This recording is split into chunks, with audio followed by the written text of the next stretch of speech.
Today on the Topping Show, Trump goes viral for visiting a Chick-Fil-A. The U.S. Navy is roasted for having a scope on backwards on a rifle in a social media post. Lunchables are under attack as Consumer Reports wants to take them out of school. GM Robocar taxi concept is back on the road, but it now has a driver. Toyota 4Runner gets the first redesign in about 15 years, and it has an internal combustion engine, a win for Toyota reliability. And Ford trucks are still getting mixed-matched headlights. All of that and much, much more on The Topping Show.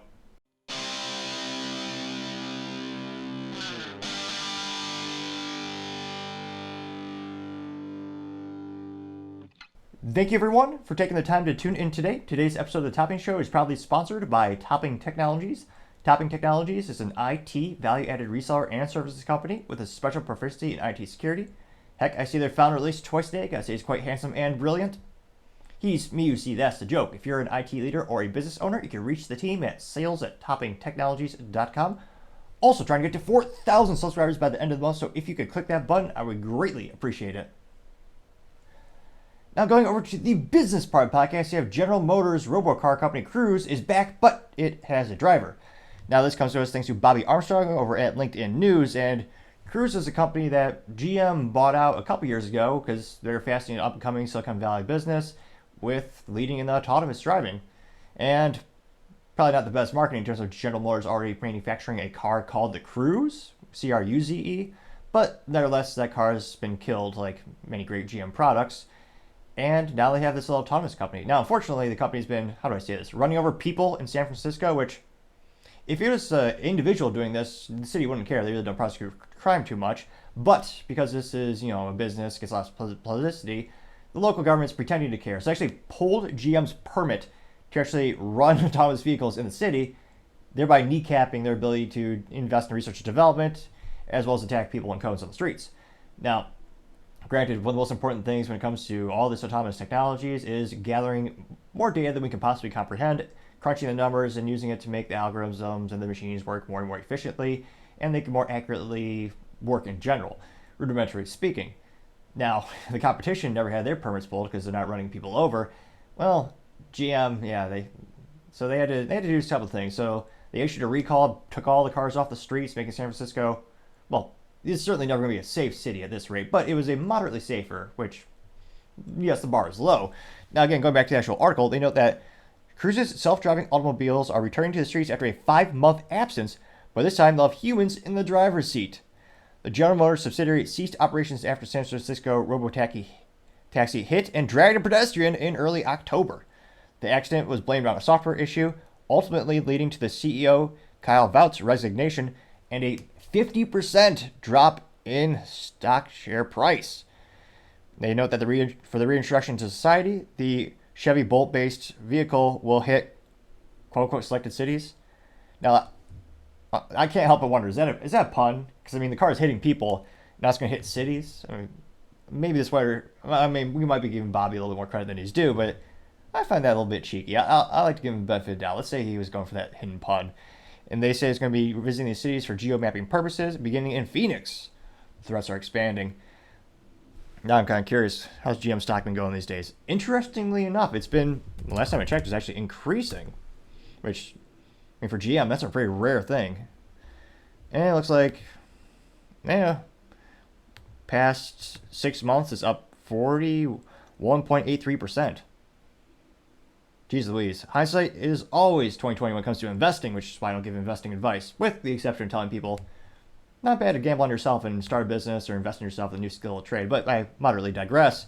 Looks like at the news of the article last week that went down, caused the stock to temporarily go down by 3.45%. Now granted, year to date, let's see, 5-year trend is up 10%, which isn't good compared to the competitors, but 1 year it's up 24%, year to date 21%, 6 months 41%, 1 month 11.46%.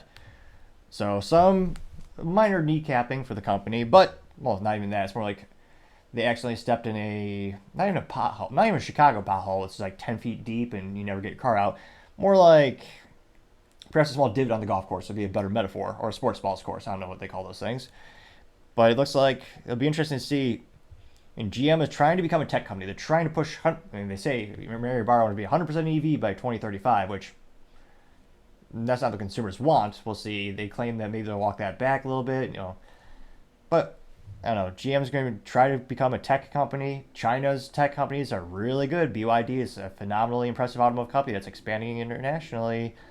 So it'll be interesting to see if GM can successfully transition into an EV company, or if they stick to what they did best for a while, which is the good old-fashioned V8, which realistically the only GM product I would buy these days if I were to win the lottery would have to be the Cadillac CTS5. Comes with a stick shift and a V8, or the CT4V Blackwing, both Blackwing models obviously, which has a twin turbo V6 and a stick shift, which my friend actually let me drive one of those things.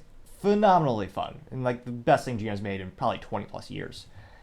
But let me know, do you think GM long term will be successful in autonomous driving, or do you think it's kind of futile and they can't compete with the really aggressive competition? As always, be fascinated to hear what you have to say.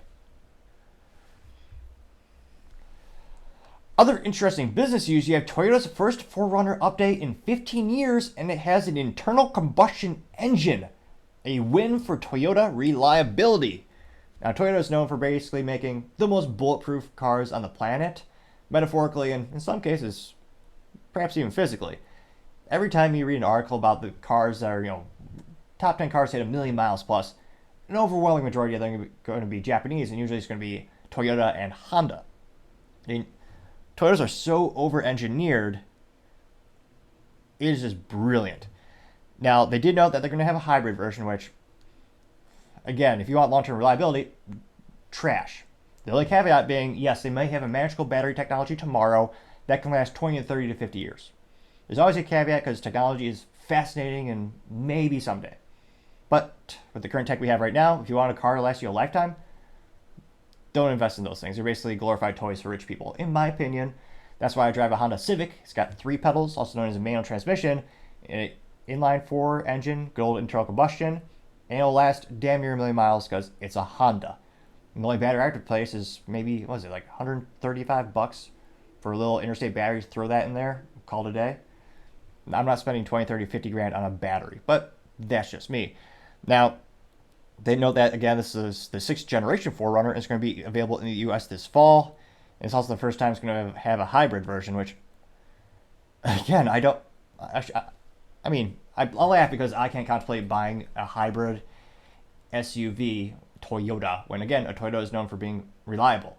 EVs are not reliable, and hybrids certainly are not reliable long term, especially in unusual conditions. In climatic, it's not going to survive Alaska, let's just say that much.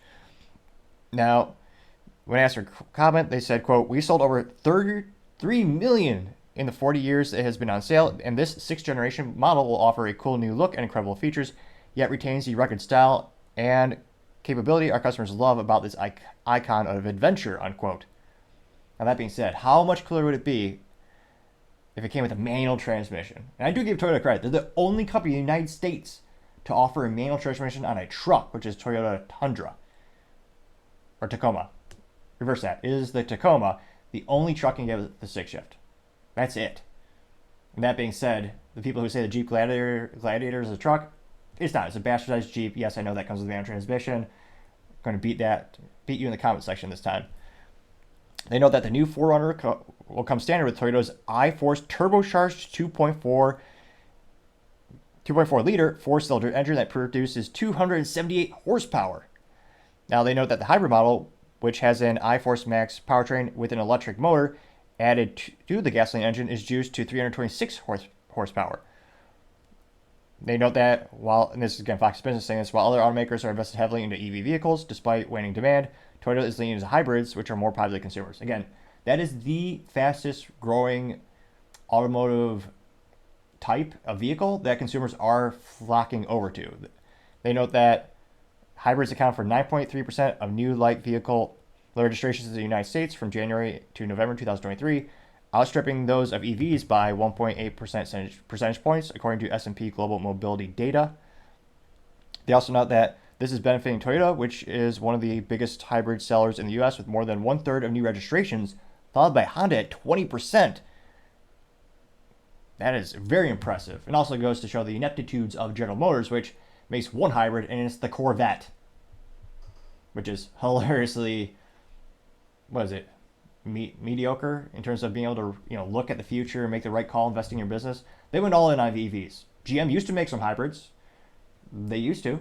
Many vehicles, in fact, not just a car or truck. They had many platforms in which they had hybrids. And in my opinion, they overshot the market by trying to push all into EVs. Now, granted, they unfortunately are not noting the price tag in this article, so we're not sure how much it'll cost. And I'm 99% sure it will not have a stick shift. Now, I know I'm one of the few people who still enjoy having 3 pedals and a manual transmission, but I can't help but think if more people had the opportunity, maybe they'd learn to like it. And it's a little bit harder to hack one of those vehicles and have someone take it over when you're driving. But I partially digress. Now, going over to the culture part of the podcast, you have Lunchables under attack as Consumer Reports want to take them off the school menu. How could they? Now, this comes to us partially thanks to NPR. Obviously, they have their own bias, like all media outlets do. Now, this is also by Ivana Archie and Joe Hernandez. And they note that, quote, Consumer Reports asked the USDA to remove Lunchables from schools' lunch menus. Now, they note that advocacy group Consumer Reports is urging for the federal government to remove Lunchables from the National Free and Reduced Price School Lunch Program after an analysis found high amounts of sodium and elevated levels of heavy metals, unquote. Now, I can't help but laugh at how much money they probably wasted on that, because anyone with a modicum of intelligence can just go to the store and look at the nutrition label and go, oh yeah, that's a lot of sodium. It is not even hidden. And actually, let's pull up the classic Lunchables. These used to be, let's see here. I remember when I was back in my day, if I was really good and lucky, my parents might get me one Lunchable, maybe a month, every couple months if I was good. Again, it's a luxury item no one needs. It's a glorified quick lunch. Well, obviously as it entails. Granted, I don't think they're probably as it's basically just a big salt lick in terms of nutrition. Let's see, nutritional information. But you're a kid and they taste pretty good. Let's see, Lunchables ham. What's this? This is the ham, and what is it? Ham and cracker has 35% of your daily value sodium, coming in at 850 milligrams. What's another one? That seems to be one of the most popular ones. Lunchable. Let's see, Lunchable. What was the other one? The taco one? They used to, not taco, what is it? They used to have the little chips in there too. And they used to actually have a brilliant one. I say brilliant, it was, to me as a kid, it was a really unique thing and cool. Where you could actually get a whole can of was it Capri Sun in an aluminum can? And it had the pizza thing. So let's do the pizza thing. Lunchable pizza nutrition. Oh yes, Lunchable pizza nutrition has 690 milligrams per serving, and the serving is a package.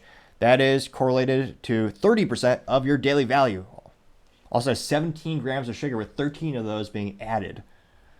And it's got 18 grams of fat, a bunch of carbs, got some cholesterol thrown in there.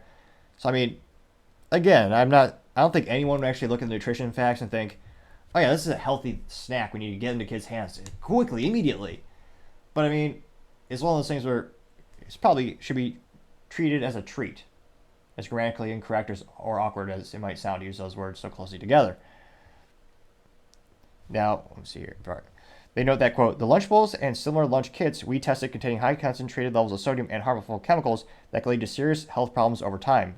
This according to Brian Rolholm, the director of food policy at Consumer Reports. They also say that the meal kits are not healthy.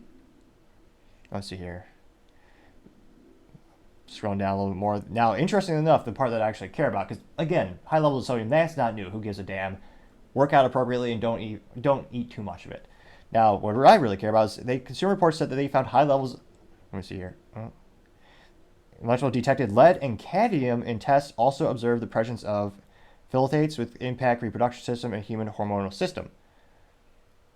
Now, the USDA representative said that the department doesn't allow or disavow individual food items, but rather set requirements for overall nutrition content of meals on a daily or weekly basis. Quote, so Lunchables described in the article would need to be paired with fruit, vegetables, and milk, as spokesperson said. In addition, a school who wanted to serve a higher sodium product one day has to balance that with a loaded sodium product items on the other days. Now, when asked for comment, Kraft Heinz basically said, well, they eloquently said piss off, but they said, quote, we are proud of Lunchables and stand by the quality and integrity that goes into making them. Which, again, it's like, again, you should always have pride in your work. No matter you're mopping floors or painting a work of art, it is important to have pride in your work. I respect anyone if they have, if you actually put pride in your work, I will respect you. Now, it is just funny to say someone's proud of making Lunchables. It's a children's snack, but it's also, I mean, become iconic. I mean, every one of the rich kids in school, the cool kids, they'd have Lunchables almost every day, which ironically isn't good for their health. But nevertheless, it was I mean, remember the commercials? They were always at the grocery stores. Brilliantly, product was placed at eye level so kids could immediately see it. Now, in terms of the lead, now the group tested store-bought versions of these varieties and found that they had 74 and 69% of California lead maximum, respectively. The Consumer Report said it used California's threshold for lead as a benchmark for testing rather than the federal limit because California's standard is, quote, currently the most protective, which means it's more restrictive. Makes sense. The group tested 12, well, that's a small sample size. The group tested 12 meal kits in total, including Lunchables and other brands, and found that at least one type of phthalate in every kit, except for extra cheesy pizza variety. So extra cheesy pizza variety might be the safe one to eat. I mean, not really. None of them are really, safe. But again, that is a abysmally small sample size. Not again. I mean, one example is too much. I know that. But I would expect them. I'm not sure if it's a resource allocation issue, but if they can get a sample size of a couple hundred and prove this wasn't an outlier, then I think you'll see a lot more cultural support in getting these pulled from schools. Actually, I would see some consumer support to actually get pulled from shelves, from stores. Because obviously, when it comes to food products in general, the younger you are, or any product in general, the younger you are in your body, the more likely you are to be affected detrimentally. So that's why it's especially important to have high safety standards for children-related products. So it'll be interesting to see. I mean, Lunchables are one of the coolest treats as a kid. Definitely should be eating them every day. And let me know, when's the last time you actually bought a Lunchable? For me, it has to be 15 plus years. I'm trying to remember. No, it's got to be 20. Time flies way too quick. But let me know, when's the last time you actually had a Lunchable? And, I mean, is that something that you would really be interested in having again? Should they have it in schools, or should they pull it off the shelves? As always, be fascinated to hear what you have to say. Now going over to the political part of the podcast, you have Trump Chick-Fil-A moment going viral, to say the least. Now this was brought to us first by Colin Rugg on X Twitter, and we have a couple clips, but this is one of the most popular ones. And he says, quote, Trump gets swarmed by Atlanta residents during a visit at a local Chick-fil-A, with one woman coming to him and giving him a hug. And she says, quote, I don't care what the media tells you, Mr. Trump, we support you. Trump went into the fast food joint and ordered 30 milkshakes, which he then handed out to people at the restaurant. The media hates this, unquote. And to say it went viral, I mean, it went viral to say the least. Actually, when I wrote down these statistics, it was actually within 5 hours. It got 2.8 million views and 32,000 likes. As Trump might say, the video was huge. We all loved it. Chick-fil-A is the best. Now, granted, that may have been such a bad Trump impression it made your ears bleed, which I apologize. However, it made you smile a little bit. At the end of the day, I think it's worth it. So without further ado, obviously, his voice is infinitely better than mine, but... I don't care what the media tells you. We support you, man. Come here, let me give you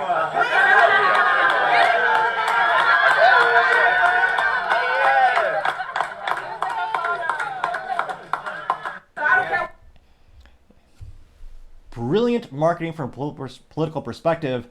I mean, one of the biggest strengths he has in his whole personality, his whole persona, is charisma. I mean, even though if I don't agree with all their policies, I mean, you had Bill Clinton with a very similar type of personality. Now, granted, it turns out to be he took an airplane many times with someone by the name of Epstein, was it? But Bill Clinton actually said, and I quote, I only went on a plane 26 times. 26 times, ain't that many?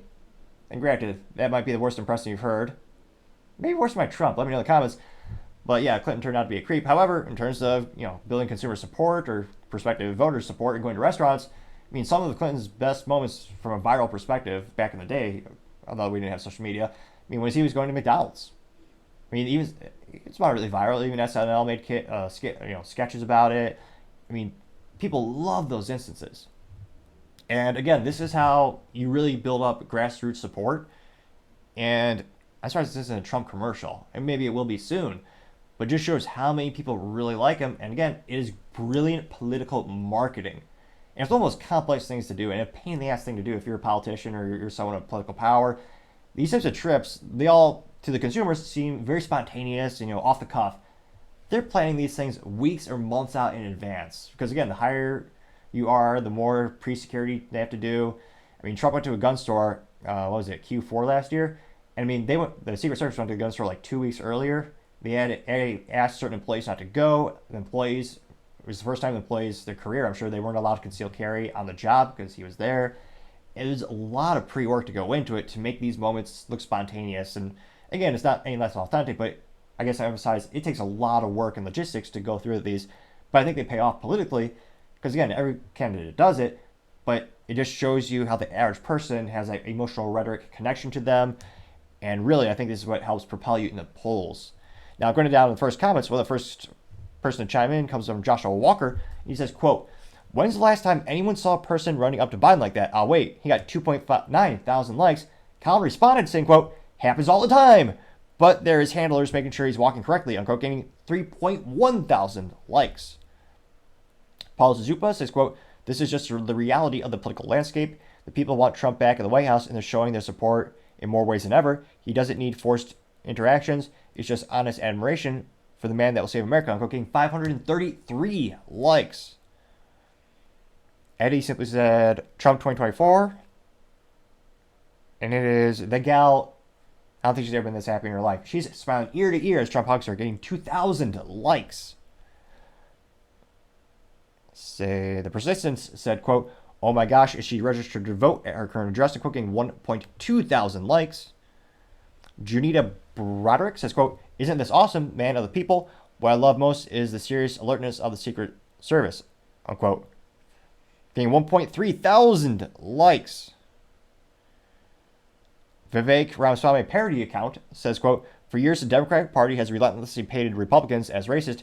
However, people are finally waking up to the reality that the Democrats are the true exploiters of black communities, using race as a political tool for their gain," unquote, gained 296 likes, and is reference to the video where you have an African-American woman running up and hugging Trump. Let's see here. Savannah says, quote, "You can't pay people for that kind of genuine affection. People love Trump."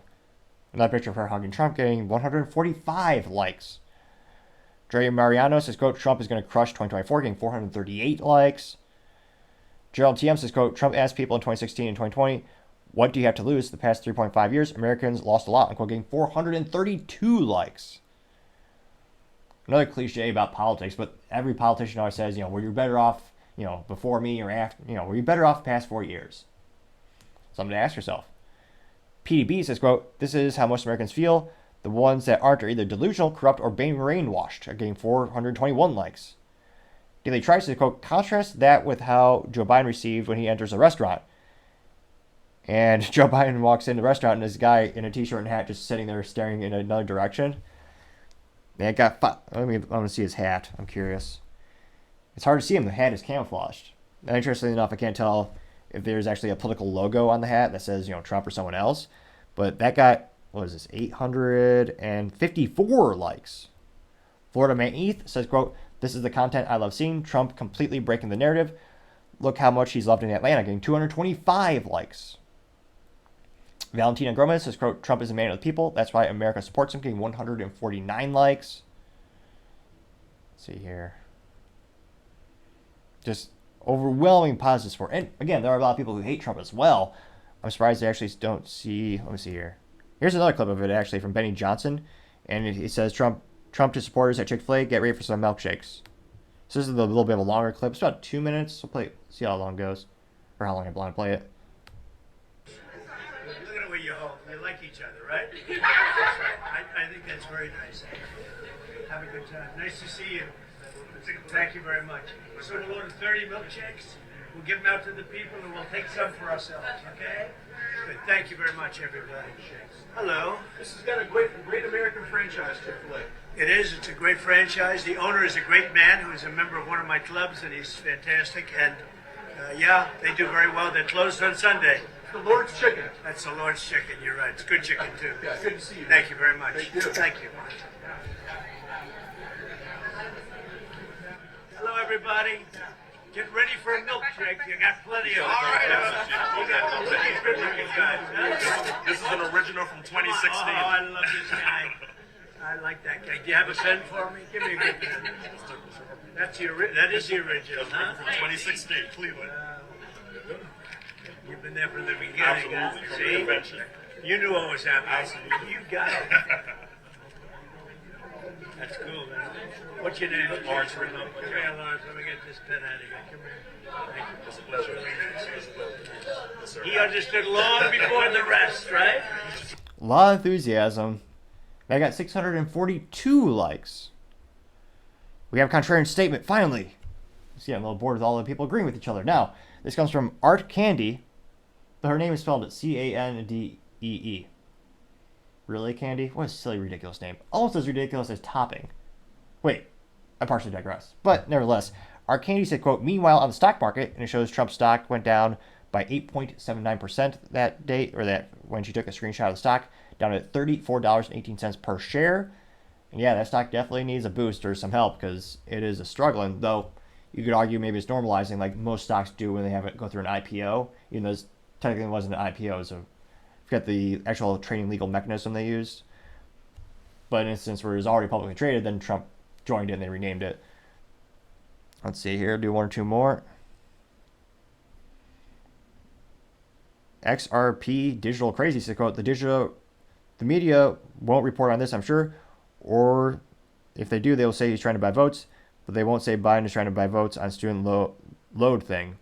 Getting 15 likes, this person meant to say student loan thing, which the Supreme Court did say was illegal or unconstitutional last year, but Biden is proposing again, which, again, that will get some people to vote for you if you could, quote, unquote, forgive their loan, aka have taxpayers pay for your loan. Let's see. Scrolling down, we'll do one more. And again, I'm scrolling down, more and more statements agreeing with it. Let's see here. Overton simply said the people's president, getting 21 likes. Tiffany said, quote, and the lying media would have you believe black people don't like Trump, quote, getting 11 likes. Let's see. The silent majority says, quote, everything was better under Trump. No war, no woke CRT, no inflation, no illegal migrants invasion, border secured, high employment, energy independence, strong military, peace through strength, America first, unquote, getting 56 likes. So as we see more, I'm sure he's going to increase the frequency of his grassroots campaigning. Because again, that's one of the most effective things you can do in terms of political mechanisms and strategies. It'll be fascinating to see if he goes to a town near you. Would you want to, out of curiosity, would you want to meet him? And if you ask him one question, what would you ask? That'd be interesting. Well, as always, it'd be fascinating to hear what you have to say. Other interesting political news, you have the U.S. Navy going viral for having a picture with a rifle with a scope on backwards. Which, again, the Navy jokes sometimes write themselves. They're the Navy, not the Marines. Now, this comes from Tim Anti-Gun Kennedy. I kid, he's made a lot of statements about average people shouldn't have guns. But nevertheless, Mr. Tim Kennedy says, quote, it's not that one dude put on the scope backwards. If it's that one dude put on the scope backwards, a dude with a camera took a picture of that dude, put a scope on backwards. The person who took the picture sent that picture to the PAO office. The PAO office sent it to the person that does social media, and that person posted it. There were probably 10 people in the U.S. Navy who saw this photo and thought it was a good idea to post it.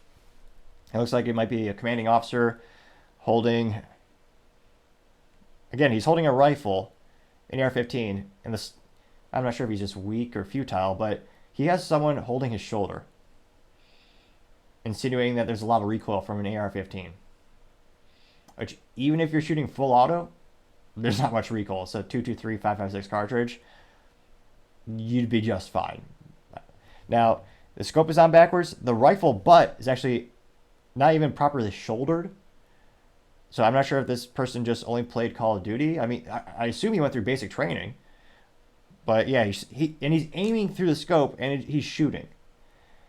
And I guess he has his finger on the trigger. He's shooting it. You see cartridges coming out. So he was able to successfully shoot the gun. I don't know if he shot anything because they're in the middle of the ocean. But yeah, the scope is on backwards. Which, again, I don't know if someone just playing a joke on him, but it went pretty far. We got 591,000 views and 6.4 thousand likes. And the Navy did eventually, take down the post and delete it. But as they say, the internet is forever. Well, until the Terminators take over.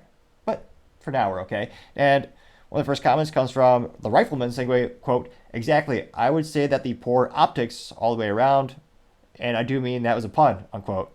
Getting 169 likes, because I appreciate a good word pun. That was a good one. Meme Team says, quote, WTF was he actually aiming at? Jerkoff probably didn't even hit the ocean. And someone took a picture of a scope where you're looking at it the opposite way. And yeah, it's comical how much further away everything is when you're looking at the opposite side of the scope. They got 346 likes. John Galt said, quote, woke Navy leadership explains everything. Man, General Quarters, LOL. They got 110 likes. Tactical Pro Shop said, quote, you missed the guy that handed their CO a rifle in this condition, getting 163 likes. That being said, this person's looking through the scope, not shouldering it properly, and apparently needs help with the minuscule recoil for an AR-15. That kid got 63 likes. Dirt says, quote, yeah, but I bet they don't misgender people and use pronouns properly. Focus on what's important, Tim. I got 456 likes. Damn Blazerian says, quote, that's what happens when you put a cross-dressing admiral with a turkey gizzard as in charge, getting 593 likes. Heather said, quote, wonder if they toss the shells in the air like confetti, getting 51 likes. Just a Name says, quote, he also needs an assistant marksman to reduce the recoil using on his shoulder, getting 64 likes. Because again, if you're not into firearms, an AR-15 is one of the lowest recoil rifles you could possibly operate, even firearm in general. It's much less than even a 12-gauge shotgun, which is known for having a lot of recoil. Now, you have Shakespearean Danger Monkey says, quote, I just tend to think that someone, or at least a few folks, have been pretty wicked sense of humor. I pray so, at least, getting 58 likes. Subdued Psych says, quote, Biden's America, getting 31 likes. Let's see, scrolling down. Glenn Bradley says, quote, he also left the dust cover closed on the eyepiece and currently LARPing at the objective and getting 8 likes. Let's see here. Barry Hughes says, quote, my thing is, if you think you might have put on the scope backwards and aren't sure, just look through it. If stuff doesn't look really far away, then turn it around, getting 9 likes, which, yeah, precisely. Even if you're never shot a gun before and never used a scope before, just conceptually, scopes are intended to make objects appear closer. If you look through it and they look even further away than with the naked eye, I mean, certainly you would realize something isn't right. NH Voice State Rep Tim Cahill says, quote, for sure no gas or muzzle flash, they fake the shells too, getting 1 like. Yeah. I'm actually surprised the dust cover is off in that case. Trying to see if there's any rounds in the magazine because it has a clear PMag. Again, it's not the best photo. Well, obviously, but the resolution is also not great. If you scroll in, I see a lot of spring on the magazine. I wonder if it's completely empty. I can't see the red line for the round indicator. But let's see here. Let's see what other comments there are. We'll do 1 or 2 more comments. Eben Raj says, quote, high probability that all 10 of them were DEI hires. I'm getting 4 likes. Let's see. Veteran Hipster says, quote, this is what happens when you drop the GED requirements and get into the Navy. I'm getting 11 likes. Let's see here. Space Cadet 60 says, quote, maybe someone is sending a message to their CO. I'm getting 6 likes, which, again, that's a great way to make your CO look more like a moron. Again, again, I don't know how he didn't realize he was even if they faked it so that he wasn't actually shooting the gun, he was holding it up to eye level. It just, there's so many ineptitudes in that picture, and it doesn't make the Navy look good. And again, every military branch, even with reducing competency levels and testing levels, they're all failing their recruitment numbers, with the exception of the Marines. Every year we're having a deficit where they're not hitting their recruitment goals. And that's for a myriad of reasons, including Americans being overweight and unhealthy in general. And this certainly isn't an inspirational picture. It's not, again, it just makes them look foolish and just doesn't put them in a good light. Or some might say it puts them in choppy waters. Pun obviously intended. So it'll be interesting to see if this has any effect on the recruitment numbers. I mean, maybe a little bit in the very short term. I mean, they already deleted it, but it went viral, so a lot of people are talking about it, and I think it just continues to highlight some of the ineptitudes of some of the military people. Again, obviously, majority of them are still great, hardworking folks, patriots that utmost respect for their service. Now, these instances just don't make them look good, and they certainly don't inspire people to actually join the Navy. Interestingly enough, what branch would you choose to join if you had to choose one? And let me know what you thought of that post. As always, be fascinating to hear what you have to say. Now, going over to the business blunder of the day, you have Ford trucks still getting mismatched headlights. Though I guess we should be happy that they run most of the time. Now, this comes to us thanks to Caleb Jacobs over at thedrive.com. He says, quote, owner discovered the new 2023 Ford Super Duty pickup has mismatched headlights.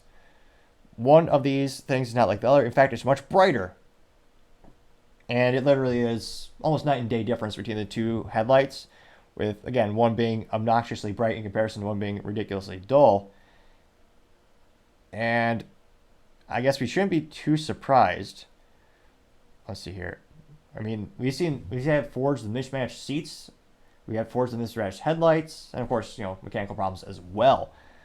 Now, one of the first article by Caleb, or one of the main sections, noted that, there's nothing physically wrong with the truck in terms of the drivetrain, so that's some good news. They say that as you see in the pictures, the driver's side features a projector-style headlight, while the passenger side is a more traditional reflector type. You may not notice it while passing during the day, but in the night, the difference is obvious. Because the Super Duty features auto-leveling headlights, it's unclear what effect this has on their operation. Several commenters mentioned that they were surprised it didn't throw a fault code of some sort. They know that the owner, Weston, was obviously disappointed by this slip past quality control. They have that? I mean, if you tune into the show multiple times, very frequent topic in the business blunder section of the show. Again, maybe the folks at the quality, they're unionized, so, maybe they're just drinking a lot of Bud Light and, not really working. But, I'm astonished that they even have a quality control department. And get me wrong, I love certain Fords. If I won the lottery, I'd have a Ford Mustang in my garage, partially just to support Jim Farley and having an admiration of him dedicated to making a V8 with a stick shift an affordable sports car. That I think is great. That's rare these days, especially automotive. When GM killed their pony car to make an EV two-door SUV, and Dodge, the Challenger, there's going to be EVs, or straight six with no stick shift. So, of the big three, I'd say Ford did win the pony war, which is why I always have maybe a soft spot for Ford. Now, they noted that this is, he bought the dealer from Humboldt, Texas, and it's an F-250, and even more pathetic in terms of, you're paying premium pennies for these. It's spending more than $80,000 on trucks these days for this particular model, looking like, because again, this is a Super Duty. Trucks have gotten to the point where they're more expensive than houses, and it's just astonishing and ironic in a way. I read, what was the actual title of it? I Invented the Modern Age, a book about Henry Ford a couple months ago, and it's fascinating to learn. In the Dodge Brothers book, I read that last month. It's fascinating to hear how when trucks first came out, they're meant to be cheaper utilitarian than cars. So they're cheaper than cars, and they're just for farm work. And now some of them, of course, still work on farms, but now they're so expensive. And yet, you still have these simple things where they didn't do a headlight. And again, I think Ford just needs to change their entire methodology. Or again, one of the cliches of the American automotive industry, which again did help them become mass producers, is AKA the assembly line and McDonald's method, where you just assemble as many as possible, and if there's a defect, you say, maybe we'll fix it at the end. Whereas Japanese automotive companies, if they see an issue, they shut down, they fix the issue then and there on the assembly line. Very contrarian thoughts and methodologies in terms of the assembly and production of vehicles. I also think there's also a cultural difference as well. One's unionized, one's not unionized. So the main reasons why I think there's a lot of advantage to Japanese engineering and assembly. But this is an issue we keep seeing with Ford. And interestingly enough, it's also an example of people always say you perform better when you pay them more. The Big Three just had the largest contract in history with the United Auto Workers, the UAW, their big union, which pays a lot of money to politicians. This is the most expensive labor for the automotive industry. And yet, they're not getting the best performance. You're having mismatched headlights, you're having mismatched seats at Ford. It's almost comical. Because, again, it shows you don't have pride in your job. Or maybe you're intimidated by your manager. There could be a couple contributing factors to that. But you see mismatched headlights, you put them on a truck, especially, and then the seats, they looked entirely different when that happened. And they don't, pull a wire down or put a buzzer, press a buzzer sound and have it fixed there. Again, these trucks are costing $80, $90, over $100,000 for a truck. It's one of the most expensive, complex pieces of machinery people buy in their lifetime. And yet, they still can't match the headlights? I mean, the only silver lining in this situation, I always tell people if you squint hard enough in life, you'll find a silver lining. I mean, the silver lining is this isn't detrimental to the mechanical drivetrain of the vehicle. You can still drive it to work. You can still use it every day. This is more of a nuisance and annoyance and cosmetically ugly. So it's good that this isn't something that's going to cost thousands and thousands of dollars to fix. Your vehicle shouldn't be out of commission for any long duration of time. In theory, you should be able to just pop the headlight out and put a new one in. Though, an age-old saying when it comes to automotive engineering manufacturing versus, mechanics who fix it, is an engineer would walk past three beautiful virgins to screw over a mechanic. It's a little bit of a mechanic pun there. Because they're usually not designed to be optimally to be worked on for service, which I would argue they should. But nevertheless, we'll see if things get better for Ford this year. They're off to a rocky start. And there's one or two more comments. Let's go down. So the comments, interesting enough. Joey said, guys getting paid 25% more and more pay where the chances quality goes up. And, some people are saying due to quality manufacturing going down. Some people are saying the components are going down. But it'll be interesting. And again, I apologize. This article is a little bit dated, but it still is happening in great frequency. Nevertheless, Ford having mismatched headlights, that is certainly the business blunder of the day. Thank you, everyone, for taking the time to tune in today. Again, we're trying to get to 4,000 subscribers by the end of the month, so if you could click that button, I'd really appreciate it. Also, leaving a thumbs up, thumbs down, or comment is a great way to give me some additional feedback, letting me know how to make the show better and better. Lastly, don't forget to take the time to tell your family, tell your friends, tell your coworkers, heck, tell your enemies, tell anyone and everyone. Just stay safe and fight the good fight.